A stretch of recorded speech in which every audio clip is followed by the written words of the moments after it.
اس گفتگو سے اگلے چند روز پوئرو نے انتہائی مصروفیت میں بسر کیے۔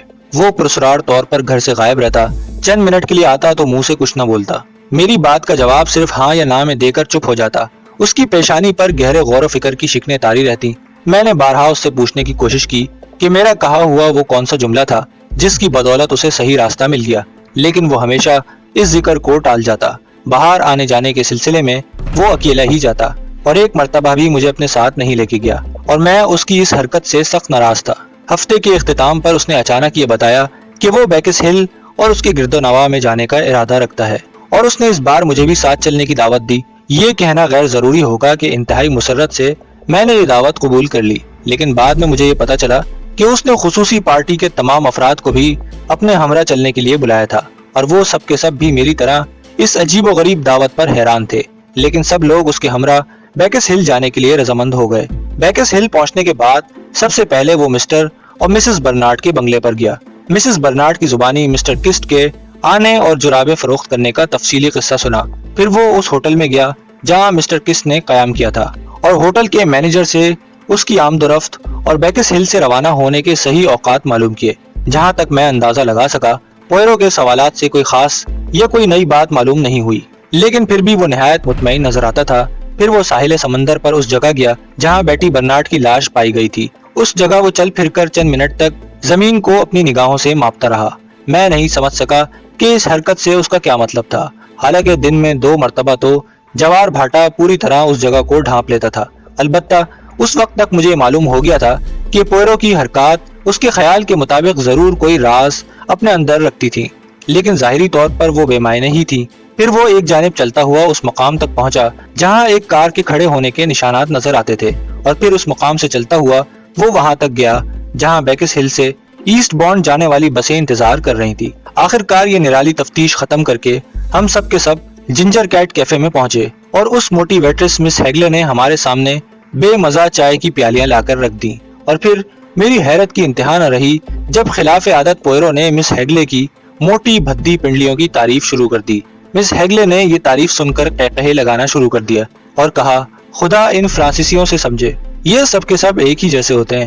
پوئرو کو وہ فرانسیسی سمجھ رہی تھی، حالانکہ وہ بیلجیم کا رہنے والا تھا، لیکن پوئرو نے اسے نہیں ٹوکا۔ چائے پینے کے بعد وہ کہنے لگا، خواتین و حضرات، بیکس ہل میں میرا کام ختم ہو گیا ہے، اور اب میں ایسٹ بونڈ جانے کا ارادہ رکھتا ہوں۔ وہاں بھی تھوڑی بہت انکوائری کرنی ہے اور بس، اور آپ لوگوں کا وہاں بھی میرے ہمراہ جانا غیر ضروری معلوم ہوتا ہے۔ اس اثنا میں آئیے ہم واپس اپنے ہوٹل چلیں اور کوک ٹیل سے محظوظ ہوں۔ اس چائے نے تو میرے منہ کا ذائقہ خراب کر دیا ہے۔ کوک ٹیل کی میز پر فرینکلن کلارک نے تجسس آمیز لہجے میں کہا، میں سمجھ رہا ہوں آپ کس چیز کے پیچھے پڑے ہوئے ہیں۔ آپ دراصل مسٹر کسٹ کی ایلیبائی ختم کرنا چاہتے ہیں جو بیکس ہل کی واردات کے سلسلے میں اس کے پاس موجود ہے، لیکن بہرحال میں یہ نہیں سمجھ سکا کہ آپ اس قدر خوش کیوں ہیں، اور جبکہ آپ کو کوئی نئی بات بھی معلوم نہیں ہے۔ آپ کا کہنا صحیح ہے مسٹر کلارک، صبر کیجئے صبر کیجئے، ہر کام اپنے وقت مقررہ پر ہی سر انجام پاتا ہے، لیکن بہرحال آپ اس قدر خوش کیوں نظر آ رہے ہیں؟ کچھ تو ہے جس کی پردہ داری ہے۔ اصل یہ ہے کہ میرے ایک چھوٹے سے نظریے کے خلاف ابھی تک کوئی بات ثابت نہیں ہو سکی، اور یہی میرے خوش ہونے کا سبب ہے۔ میرے دوست ہاسٹنگ نے مجھے ایک مرتبہ بتایا تھا کہ اپنے بچپن میں وہ دوستوں کے ساتھ ایک کھیل کھیلا کرتا تھا، ایک عجیب سا کھیل، اس کا نام ہے دی ٹروتھ یعنی سچ۔ یہ ایک کھیل ہے جس میں ہر کھیلنے والے سے باری باری 3 سوال دریافت کیے جاتے ہیں، جن میں 2 سوالوں کا جواب قطعی طور پر صحیح دینا پڑتا ہے، اور تیسرے سوال کو ٹالا جا سکتا ہے، اور سوال وہ پوچھے جاتے ہیں جو ذرا ناشائستہ ہیں، لیکن کھیل کا ہر شریک کار پہلے یہ قسم کھاتا ہے کہ وہ سوالات کا جواب سچ سچ دے گا اور جھوٹ نہیں بولے گا۔ یہ کہہ کر اس نے توقف کیا۔ سب لوگ حیرت سے اس کی شکل تکتے رہے۔ اس گفتگو کا آخر کیا موقع ہے؟ میگن برنارڈ سخت لہجے میں بولی، مسٹر پوئرو، اس مذاق سے آخر آپ کا کیا مطلب ہے؟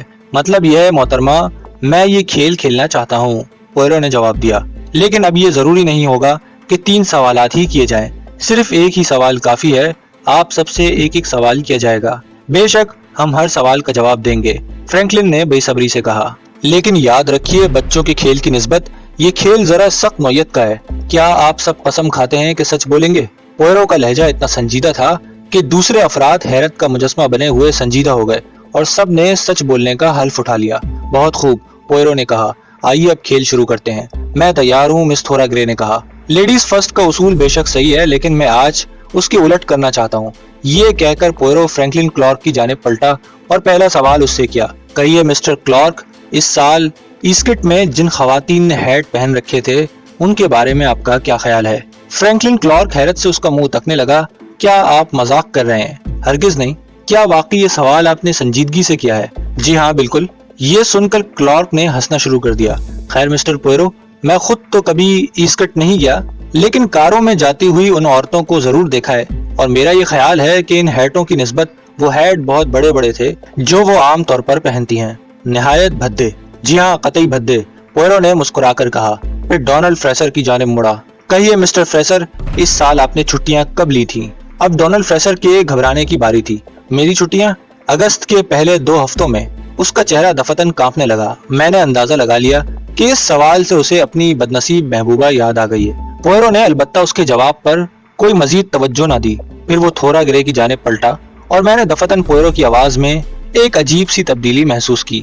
اس نے صاف مگر تیز لہجے میں سوال کیا، میڈم فرض کیجئے لیڈی کلارک کی موت کے بعد اگر سر مائیکل کلارک آپ سے شادی کی درخواست کرتے تو کیا آپ ان سے شادی کر لیتی؟ مس گرے تیش میں آ کر اپنی کرسی سے اٹھ کھڑی ہوئی۔ آپ کو یہ بیہودہ سوال کرنے کی جرت کیسے ہوئی؟ یہ میری توہین ہے۔ شاید، لیکن آپ سچ بولنے کی قسم کھا چکی ہیں۔ جواب دیجئے، ہاں یا نہ۔ سر مائیکل کلارک کا رویہ میرے ساتھ نہایت ہمدردانہ اور پرشفقت تھا۔ انہوں نے ہمیشہ مجھ سے ایک بیٹی کی طرح برتاؤ رکھا اور میں بھی انہیں اپنے باپ جیسا سمجھتی تھی۔ معاف فرمائیے محترمہ، یہ کوئی جواب نہیں ہے۔ میرے سوال کا جواب ہاں یا نہ میں دیجئے۔ لڑکی نے ایک لہجہ تامل کیا، پھر بولی، بے شک اس کا جواب نفی میں ہے۔ پوئرو نے اس پر کوئی تبصرہ نہ کیا، صرف یہ کہا، شکریہ۔ اس کے بعد اس نے میگن برنارڈ کی جانب رخ کیا۔ میں نے دیکھا میگن کا چہرہ ایک دم پیلا پڑ گیا۔ اس کا سانس تیزی سے چلنے لگا جیسے وہ کسی سخت ذہنی آزمائش کا امتحان دینے بیٹھی ہو۔ پوئرو کی کڑکتی ہوئی آواز ہمارے کانوں میں پہنچی، میڈم برنارڈ، بتائیے میری تحقیقات کا نتیجہ کیا برآمد ہوگا؟ کیا آپ مجھ سے یہ چاہتی ہیں کہ میں سچ ظاہر کر دوں یا نہیں؟ میگن کا چہرہ تن گیا۔ مجھے پکا یقین تھا کہ وہ کیا جواب دے گی۔ مجھے معلوم تھا کہ وہ سچائی کے لیے جنونی جذبات رکھتی ہے۔ اس نے نہایت صفائی سے اس سوال کا جواب دیا جسے سن کر میں مبہوت رہ گیا۔ نہیں۔ یہ سن کر سب اپنی جگہ سے اچھل پڑے۔ پوئرو اپنی کرسی سے ذرا آگے جھکا اور میگن کے چہرے کا معائنہ کرتے ہوئے بولا، میڈم برنارڈ، آپ نہیں چاہتی کہ سچ ظاہر ہو، لیکن آپ سچ بول تو سکتی ہیں۔ یہ کہہ کر وہ اٹھا اور دروازے کی جانب چلا، لیکن پھر کچھ یاد کر کے پلٹا اور میری ڈوور کی جانب گیا۔ بتاؤ لڑکی، کیا تمہارا بھی کوئی محبوب ہے؟ یہ سن کر میری کے چہرے پر شرم و حیا کی سرخی دوڑ گئی۔ او مسٹر پوئرو، میں کیا کہہ سکتی ہوں؟ وہ مسکرایا اور منہ میں کچھ بڑبڑایا اور میری جانب پلٹا۔ آؤ ہاسٹنگ، اب ہمیں ایسٹ بانڈ چلنا چاہیے۔ کار باہر پہلے ہی انتظار کر رہی تھی۔ ان سب کو حیرت زدہ چھوڑ کر ہم دونوں ایسٹ بانڈ روانہ ہوئے۔ یہ سوالات کرنے سے کوئی فائدہ بھی ہوا؟ میں نے راستے میں پوچھا۔ میں اس وقت کچھ نہیں بتاؤں گا۔ جو کچھ میں کر رہا ہوں اس سے تم خود نتائج اخذ کر سکتے ہو۔ یہ سن کر میں خاموش ہو گیا اور پوئرو، جو اس وقت معمول سے زیادہ خوش دکھائی دے رہا تھا، کسی گانے کی دھن گنگنانے لگا۔ جب ہم پیون سے کے مقام سے گزر رہے تھے تو دفتن اس نے کار ٹھہرنے کا حکم دیا اور مجھ سے کہا، آؤ ذرا قلعے کی سیر کریں۔ قلعہ دیکھ کر جب ہم واپس لوٹ رہے تھے تو ایک جگہ چند میلے کچیلے دیہاتی بچے زور و شور سے کوئی گانا گا رہے تھے۔ پوئرو وہیں رک کر یہ گانا سننے لگا۔ تھوڑی دیر بعد وہ بولا، ذرا سنو تو ہاسٹنگ، یہ بچے کیا کہہ رہے ہیں؟ میری سمجھ میں نہیں آتا۔ میں نے اس آواز پر کان لگائے اور تھوڑی دیر بعد میں نے گانے کے بول سمجھ لیے۔ And catch a fox and put him in a box and never let him go, and catch a fox and put him in a box and never let him go. پوئرو نے دہرایا۔ دفتن اس کا چہرہ خوفناک حد تک سنجیدہ ہو گیا۔ نہایت خوفناک ہے یہ گانا۔ وہ 1 منٹ تک خاموش رہا، پھر بولا، آؤ چلیں کار کے قریب۔ پہنچتے پہنچتے اس نے کئی مرتبہ اپنا سر نفی میں ہلایا، پھر دفتن کہنے لگا، کل میں اس شخص کس سے ملنے کے لیے جیل جا رہا ہوں۔ پھر وہ ڈرائیور کی جانب مڑا، لندن واپس چلو۔ کیا تم ایسٹ بانڈ نہیں جا رہے ہو؟ میں نے غصے سے چلا کر کہا، اب کیا ضرورت ہے؟ جو میرا مقصد تھا وہ یہیں پورا ہو چکا ہے۔ الیگزینڈر بوناپارٹ کیس سے ملاقات کے اگلے روز پوئرو نے ان تمام افراد کو اپنے فلیٹ پر جمع ہونے کی دعوت دی جو اے بی سی کیس میں قتل ہونے والے افراد سے قریبی تعلق رکھتے تھے۔ وقت مقررہ پر سب اکٹھے ہو گئے اور پوئرو کی زبان سے کیس کے بارے میں آخری نشریات سننے کے لیے ہمتن گوش ہو گئے۔ سب کی نگاہیں سوالیہ انداز میں پوئرو کے چہرے پر جمی ہوئی تھی اور ان کی حرکات و سکنات میں بے چینی کا عنصر نمایاں تھا۔ پوئرو نے تقریر سے پہلے ایک گھومتی ہوئی نظر حاضرین پر ڈالی اور آخر کہا، ABC کیس میں شروع سے اب تک مجھے صرف ایک لفظ پریشان کرتا رہا اور وہ لفظ ہے کیوں۔ ابھی گزشتہ روز ہی میرے دوست کیپٹن ہاسٹنگ نے مجھ سے کہا تھا کہ کیس ختم ہو چکا ہے، لیکن میں نے اس کے جواب میں کہا تھا کہ کیس کا راز قاتل کی شخصیت میں پوشیدہ ہے۔ دوسرے الفاظ میں یوں سمجھیے کہ اصل مسئلہ قتل کی واردات نہیں بلکہ ABC کی شخصیت کا راز تھا۔ اس نے قتل کی ان وارداتوں کو ضروری سمجھا کیونکہ اس نے مجھے اپنا حریف منتخب کیا۔ کیوں؟ ان سوالات کے جواب میں یہ کہہ دینا فضول سی بات ہے کہ قاتل کے دماغ کی چولیں ہلی ہوئی ہیں اور وہ پاگل ہے، اور یہ کہنا کہ ایک شخص اپنے پاگل پن کی بنا پر محض جنونی حرکتیں کرتا ہے تو یہ محض حماقت اور لا یعنی بات ہوگی۔ ایک پاگل شخص بھی صحیح دماغ شخص کی طرح اپنے نقطہ نظر کے مطابق جو اقدام کرے گا وہ اس کی دانست میں منطقی اور معقول ہوگا۔ مثال کے طور پر اگر ایک پاگل اپنے آپ کو مہاتما گاندھی تصور کرے تو اس صورت میں اس کی تمام حرکتیں اور کل رویہ نہایت معقول اور بامعنی بن جاتا ہے۔ اس کیس میں ضروری تھا کہ ایسے باضابطہ ذہن کا تصور کیا جائے جو نہ صرف منطقی اعتبار سے معقولیت رکھتا ہو بلکہ اس حد تک اعلیٰ ہو کہ وہ قتل کی 4 وارداتوں یا اس سے زیادہ کی اسکیم تیار کرے۔ ہرکول پوئرو کو واردات سے پیشتر خطوط کے ذریعے چیلنج کرے اور اپنی اسکیم کو نہایت ہوشیاری سے عملی جامہ بھی پہنائے۔ میرا دوست ہاسٹنگ آپ کو بتائے گا کہ جب ABC کا پہلا خط مجھے موصول ہوا تھا میں اسی لمحے سے نہایت متفکر اور پریشان تھا، اور میرے دل میں یہ بات آئی کہ اس خط میں ضرور کوئی نہ کوئی ایسی بات ہے جو کھٹکتی ہے۔ آپ کا خیال بالکل صحیح تھا، فرینکلن کلارک نے خشک لہجے میں کہا۔ جی ہاں، بدقسمتی سے ہوا یہ کہ اس کیس کے آغاز میں ہی میں نے ایک زبردست غلطی کی۔ میں نے اپنے احساسات کو جو اس خط سے متعلق میرے دل میں پیدا ہوئے تھے محض ایک تاثر ہی رہنے دیا، اور دل میں جو کھٹکا پیدا ہوا اسے یہ درجہ دیا جیسے مجھے الہام ہوا ہو۔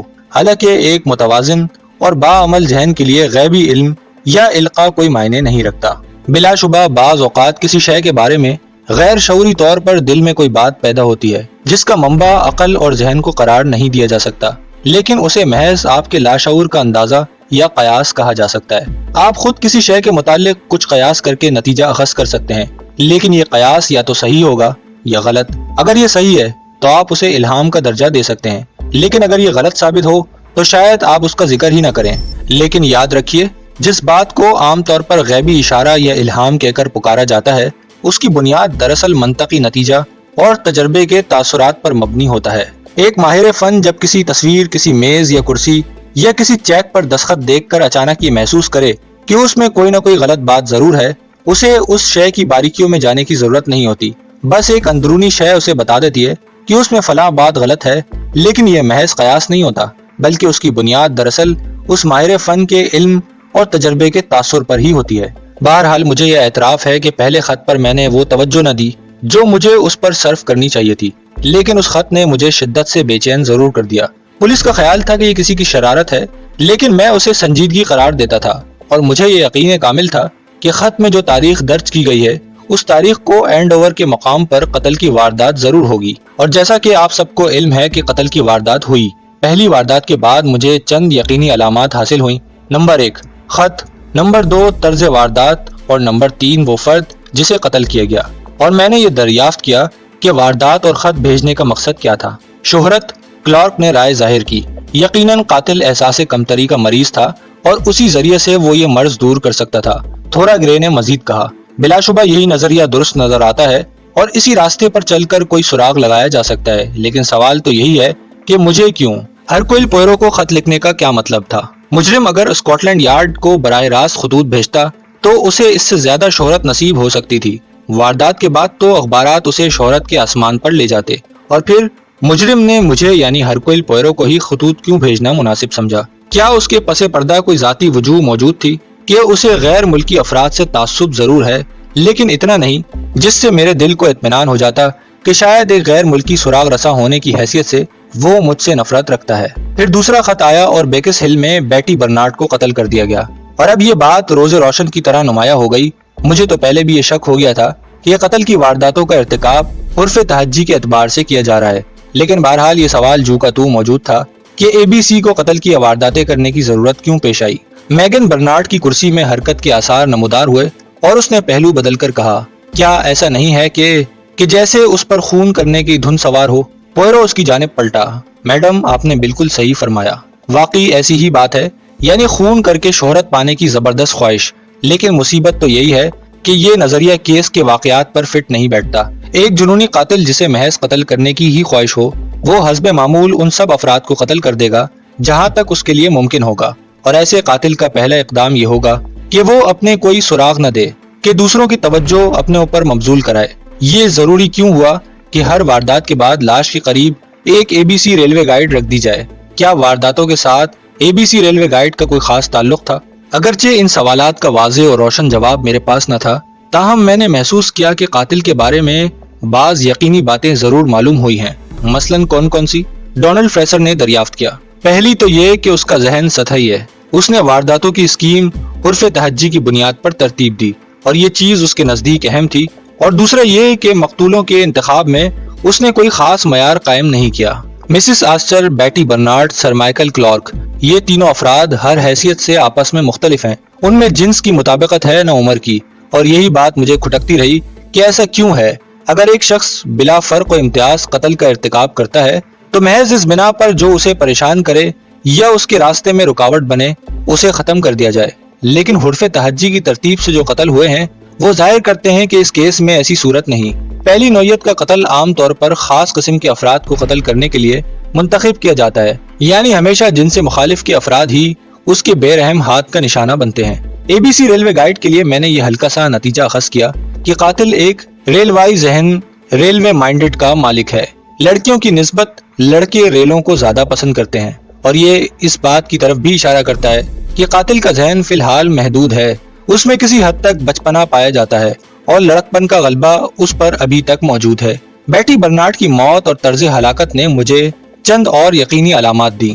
میں نے جب یہ سنا کہ اس کی پیٹی سے اس کا گلا گھوٹا گیا ہے تو مجھے فوراً یہ محسوس ہوا کہ قاتل کی شخصیت کے متعلق اس سے بڑی مدد لی جا سکتی ہے۔ معاف فرمائیے مسٹر فریسر، یہ بات ظاہر کرتی ہے کہ اسے کسی ایسے شخص نے ہلاک کیا جس سے بیٹی برنارڈ کافی بے تکلف ہوگی، اور جب میں نے مقتولہ کے کردار اور چال چلن کے بارے میں معلومات حاصل کی تو واردات کی ایک تصویر میرے ذہن میں تیار ہو گئی۔ بیٹی برنارڈ ایک دل پھینک لڑکی تھی۔ اس کی سب سے بڑی خواہش یہ تھی کہ خوبصورت اور مالدار نوجوان اس پر توجہ دیں، اور اسی لیے ABC نے اس سے شناسائی پیدا کی اور اسے باہر لے گیا۔ معلوم ہوتا ہے کہ ABC میں جن سے مخالف کے لیے ضرور کچھ نہ کچھ کشش تھی، اور وہ بھی لڑکیوں کو بہلانے پھسلانے کا کافی تجربہ رکھتا تھا۔ میں تصور کی آنکھ سے دیکھتا ہوں کہ ABC اور بیٹی برنارڈ ساحل سمندر پر موجود ہیں۔ آدمی اس کی خوبصورت پیٹی کی تعریف کرتا ہے، وہ اسے کمر سے اتار کر اس کے حوالے کر دیتی ہے، اور وہ شخص مذاق ہی مذاق میں پیٹی لڑکی کے گلے میں ڈال دیتا ہے اور کہتا ہے میں تیرا گلا گھونٹ دوں گا۔ لڑکی اسے شوخی سمجھ کر ہنس دیتی ہے، اور پھر وہ دفتن پیٹی کس دیتا ہے۔ ڈونلڈ فریسر جوش میں آ کر کرسی سے اچھلا، اس کا چہرہ سیاہ ہو گیا تھا۔ پوئرو، خدا کے واسطے بس اب میں اس بارے میں کچھ نہیں کہوں گا۔ لیجئے اب ہم اگلی واردات پر آتے ہیں، یعنی سر مائیکل کلارک کا قتل۔ اور یہاں قاتل اپنا وہی طریقہ ہلاکت استعمال کرتا ہے جو اس نے مسز آسچر پر آزمایا تھا، یعنی سر پر ضرب پہنچا کر ہلاک کرنا۔ اس واردات میں بھی حرف تہجی کی ترتیب کا خیال رکھا گیا، لیکن ایک بات نے مجھے ذرا پریشان کیے رکھا۔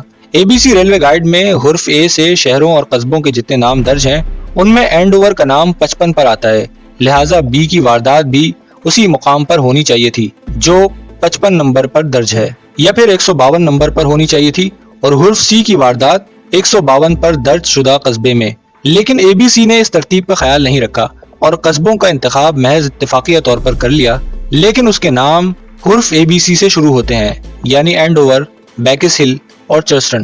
بہرحال چرسٹن کی واردات نے مجھے قاتل کی شخصیت کے بارے میں زیادہ مدد نہیں دی۔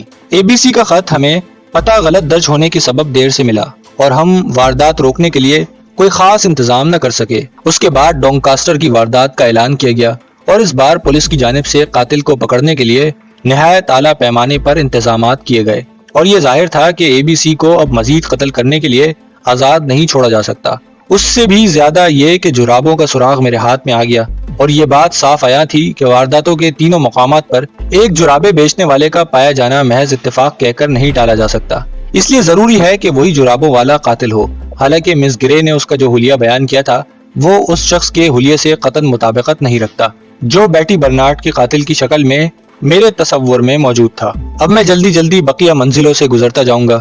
چوتھا قتل واقع ہوا، ایک ایسے شخص کا قتل جس کا نام جارج ایرل فیلڈ تھا، اور یہ فرض کر لیا گیا کہ اس شخص کو قاتل نے ایک دوسرے شخص مسٹر ڈانس کے دھوکے میں غلطی سے قتل کر دیا ہے۔ مسٹر ڈونز جو مقتول جارج سے قد و قامت کے لحاظ سے اور لباس کے لحاظ سے ملتا جلتا تھا، سینما ہال میں اس کے نزدیک ہی بیٹھا تھا۔ اور اب آخر کار اس طویل ڈرامے کا رخ اچانک پلٹتا ہے اور قسمت بجائے اے بی سی کا ساتھ دینے کے ہمارا ساتھ دیتی ہے۔ اس کا سراغ مل جاتا ہے، تعاقب ہوتا ہے اور آخر کار وہ گرفتار ہو جاتا ہے اور کیس جیسا کہ ہوسٹنگ نے کہا ختم ہو گیا۔ بلا شبہ جہاں تک عوام کا تعلق ہے یہ بات سچ ہے کہ کیس ختم ہو چکا ہے اور مجرم جیل میں ہے اور کوئی شک نہیں کہ اسے پاگل خانے میں بھیج دیا جائے۔ اب کوئی اور قتل نہیں ہوگا، کوئی نہیں، بس ختم۔ لیکن میرے لیے یہ کیس ختم نہیں ہوا۔ کیوں؟ اس لیے کہ بیکس ہل کی واردات جس وقت واقع ہوئی اس وقت مسٹر کسٹ ایون بورن میں موجود تھا۔ ایک شخص مسٹر اسٹرینج کے ساتھ تاش کھیل رہا تھا۔ یہی بات مجھے بھی پریشان کر رہی ہے، فرینکلن کلارک نے کہا۔ ہاں، اور مجھے بھی۔ میں نے اچھی طرح تحقیق کر لی ہے۔ بلا شبہ مسٹر کسٹ کا بیان صحیح ہے، لیکن سوال تو یہی ہے کہ آخر یہ کیوں صحیح ہے، اور اس کو طے کرنے کے لیے ہمارے پاس دو نہایت دلچسپ تعویلیں موجود ہیں۔ فرض کیجئے میرے دوستوں کہ مسٹر کسٹ نے 3 وارداتیں کی، یعنی اے، سی اور ڈی، 3 قتل، اور اس نے بی واردات نہ کی، تو پھر مسٹر پوئرو یہ بات نہیں۔ پوئرو نے میگن برنارڈ کی جانب گھور کر دیکھا اور وہ سہم کر خاموش ہو گئی۔ خاموش رہیے میڈم، اب میں سچائی کی جانب آ رہا ہوں۔ ہرکول پوئرو، جھوٹ بہت ہو چکا، اب سچ کو بھی آنے دیجیے۔ جیسا کہ میں نے کہا، فرض کیجئے کہ بیکس ہل کی واردات مسٹر کسٹ نے نہیں کی، اور یاد رکھیے 25 تاریخ کو ابتدائی گھنٹوں میں یہ واردات ہوئی تھی، یعنی اس روز وہ واردات کے لیے آیا تھا۔ فرض کیجئے کوئی اس سے بھی پہلے سبقت لے گیا ہو، تب اس صورت میں اے بی سی کیا کارروائی کرتا؟ کیا ایک اور واردات کرتا یا اسی واردات کو قبول کر لیتا جو کسی اور نے اس کی جانب سے انجام دی ہے؟ مسٹر پوئرو، میگن برنارڈ بولی، آپ کا یہ خیال قطعی فضول ہے۔ تمام کی تمام وارداتیں اسی ایک شخص نے کی ہیں۔ پوئرو نے اس کی فقرے کا قطعی اثر نہ لیا اور اپنی بات جاری رکھی۔ میں نے جو قیاس ظاہر کیا ہے اس سے ایک بات حقیقت ظاہر کرتی ہے، اور وہ یہ کہ الیگزینڈر بوناپارٹ کسٹ اور بیٹی برنارڈ کے قاتل کی شخصیت میں زمین آسمان کا فرق ہے۔ مسٹر کسٹ اس قسم کا آدمی ہی نہیں کہ وہ کسی لڑکی سے رومان لڑا سکے، اور نہ اس کی شخصیت اتنی پرکشش ہے کہ بیٹی برنارڈ جیسی دل پھینک اور عاشق مزاج لڑکی اس پر توجہ دے۔ لیکن اس کے ساتھ ہی مجھے ایک دقیق مسئلے کا سامنا کرنا پڑا۔ بیٹی برنارڈ کی موت تک اے بی سی کی وارداتوں کے حقائق کو پبلک کے سامنے پیش نہیں کیا گیا تھا۔ اینڈوور کی واردات قطعاً غیر دلچسپ ثابت ہوئی کیونکہ اخبارات میں اے بی سی ریلوے گائیڈ اور اے بی سی خط کا تذکرہ موجود تھا۔ بس بیٹی برنارڈ کی ہلاکت میں اس شخص کا ہاتھ ضرور ہے جس نے کسی نہ کسی ذریعے سے یہ دونوں باتیں معلوم کر لی تھی، خواہ مجھ سے، پولیس والوں سے، کیپٹن ہوسٹنگ سے یا مسز آسٹر کے رشتہ داروں اور پڑوسیوں سے۔ کمرے میں موت کسی خاموشی طاری تھی، ہر فرد کے چہرے کا رنگ اڑ گیا تھا۔ ڈونلڈ فریسر نے پرخیال انداز میں کہا، بہرحال پولیس والے بھی آخر ہماری طرح ہی انسان ہوتے ہیں، اور ان میں خوبصورت نوجوان۔ اس نے فقرہ نامکمل چھوڑ دیا اور سوالیہ انداز میں پوئرو کی جانب دیکھا۔ پوئرو نے نفی میں اپنے سر کو جنبش دی، نہیں، یہ بات تو نہایت آسان ہے۔ میں نے آپ کو بتایا تھا کہ میرے پاس 2 تعویلیں ہیں۔ فرض کیجئے کہ کس نے بیٹی برنارڈ کو قتل نہیں کیا بلکہ کسی اور نے مارا ہو، کیا یہ فرد بقیہ 3 وارداتوں کا ذمہ دار بھی ہو سکتا ہے؟ لیکن یہ بات عقل میں آنے والی نہیں، کلارک نے زور سے کہا، اور اسے سمجھنے کے لیے میں نے وہ کام کیا ہے جو مجھے ابتدا میں ہی کرنا چاہیے تھا، اور اے بی سی کے جو خطوط مجھے موصول ہوئے تھے ان کا میں نے مختلف نقطہ نظر سے معائنہ کیا۔ جب پہلا خط مجھے موصول ہوا تھا تو اس وقت میں نے محسوس کیا تھا کہ اس میں ضرور کوئی نہ کوئی بات دل میں کھٹکتی ہے، جیسے کسی ماہر فن مصور کو کسی تصویر میں کوئی خامی محسوس ہو۔ اس وقت ان خطوں میں جو بات مجھے کھٹکتی تھی وہ یہ تھی کہ انہیں ایک پاگل شخص نے ٹائپ کیا ہے۔ اب میں نے پھر ان پر غور کیا اور اس مرتبہ میں نے پہلے کی نسبت ایک علیحدہ نتیجہ اخذ کیا۔ اب یہ حقیقت کھٹکتی مجھے محسوس ہوئی کہ جس شخص نے ان خطوط کو ٹائپ کیا وہ بے گناہ تھا۔ کیا؟ میں ایک دم چلا اٹھا۔ ہاں، قطعی یہی بات ہے، کیونکہ وہ خطوط جعلی تھے۔ ان سے یہ ظاہر ہوتا تھا کہ وہ کسی پاگل جنونی قاتل کے خطوط ہیں، لیکن دراصل ان میں ایسی کوئی بات ہی نہ تھی۔ یہ بات عقل میں آنے والی نہیں، کلارک نے دہرایا۔ ذرا دماغ پر زور دیجئے، بھلا اس قسم کے خطوط لکھنے کا آخر مقصد کیا تھا؟ یہی کہ ان کے ذریعے خط لکھنے والا اپنی اور وارداتوں کی جانب لوگوں کی توجہ مبذول کرائے۔ جب میں نے پہلی بار اس پر غور کیا تو مجھے بھی کوئی راہ دکھائی نہ دی، لیکن اب ان خطوط کی اصل حیثیت سے آگاہ ہو چکا ہوں، اور ان کا مقصد یہ تھا کہ قتل کی وارداتوں کے ایک سلسلے یا ایک گروپ پر توجہ مبذول کرائی جائے، اور اب مجھے ایک ایسے قاتل سے مقابلہ کرنا تھا جو نہایت چالاک، باذرائع، جری اور شروع سے آخر تک ایک جواری تھا۔ میرا اشارہ مسٹر کسٹ کی طرف ہرگز نہیں، وہ سرے سے ایسا شخص ہی نہیں جو قتل کرنے کی اہلیت رکھتا ہو۔ مجھے تو ایک قطعی مختلف شخصیت سے واسطہ پڑ رہا تھا، ایک ایسا شخص جس کے مزاج میں ابھی تک لڑکپن موجود ہو، ریلوے گائیڈ اور بچوں کا سا شوق طرز تحریر اس حقیقت کے گواہ ہیں۔ عورتوں اور لڑکیوں کے لیے اس شخص میں کشش موجود ہے، اور ایک ایسا شخص جس کے نزدیک انسانی جان کی کوئی قدر و قیمت نہ ہو۔ ذرا سوچئے کہ جب ایک عورت یا مرد قتل کر دیا جاتا ہے تو وہ کون سے سوالات ہیں جو پولیس دریافت کرتی ہے، یعنی واردات کے وقت فلاں شخص کہاں تھا، مقصد مقتول کی موت سے کس کو فائدہ پہنچے گا، یا اس کے وارث کون ہوں گے۔ اگر موقع اور مقصد پولیس پر ظاہر ہو جائے کہ فلاں شخص کے پاس جرم کرنے کا موقع بھی تھا اور مقصد بھی، تب قاتل کیا کرے گا؟ یہی کہ ایک جھوٹی شہادت تیار کر لے اور یہ ثابت کرے کہ واردات کے وقت وہ فلاں شخص کے ساتھ موجود تھا، لیکن یہ کام نہایت جان جوکھوں کا ہے، اس میں کامیابی کا زیادہ امکان نہیں ہوتا۔ لیکن اس کیس میں مجرم نے اپنے بچاؤ کا ایک نرالا طریقہ اختیار کیا، یعنی ایک جنونی قاتل کا کردار وضع کیا۔ اب میں اس کیس کی تمام وارداتوں پر مختصر انداز میں نظر ثانی کروں گا اور دیکھوں گا کہ اصل ممکنہ مجرم کون ہو سکتا ہے۔ ہینڈ اوور کی واردات، اس میں وہ شخص جس پر زیادہ سے زیادہ شبہ کیا جا سکتا ہے فرینس آسٹر کی ذات ہے، لیکن میں ایک لمحے کے لیے یہ تسلیم کرنے کے لیے تیار نہیں کہ وہ وارداتوں کی ایسی شاندار اسکیم تیار کرنے اور اسے عملی جامہ پہنانے کی صلاحیت رکھتا ہے۔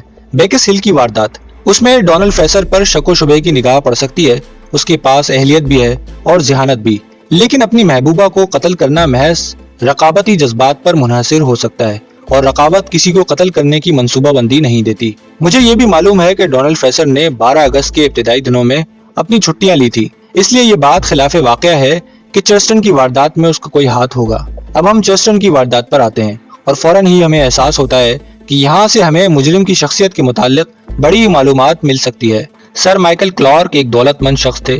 سوال یہ ہے کہ ان کی وفات کے بعد ان کی دولت کا وارث کون ہوگا؟ ان کی بیوی جو موت کی کشمکش میں مبتلا ہے، اور لیڈی کلارک کی موت کے بعد اس کی دولت کا وارث کون ہوتا؟ پوئرو نے آہستہ سے سر گھما کر فرینکلن کلارک کی جانب دیکھا، اور دونوں کی نگاہیں ایک دوسرے کی نگاہوں سے ٹکرائیں، اور پھر مجھے یقین ہو گیا کہ جس شخص کو میں طویل عرصے سے دماغ کے خانہ نہا میں چھپائے ہوئے ہوں، وہ وہی شخص تھا جسے بطور ایک فرد کے میں جانتا ہوں۔ اے بی سی اور فرینکلن ایک ہی شخصیت کے دو نام ہیں، اور ان میں کوئی فرق نہیں۔ جرأت آمیز، مہم پسند کردار، آوارہ زندگی، انگلستان کے لیے تعصب کی حد تک جانبداری کا الزام، غیر ملکی نامور افراد کے لیے حاسدانہ طبیعت، یہ بات ان خطوط سے بھی ظاہر ہوتی ہے جو اس نے مجھے بھیجے۔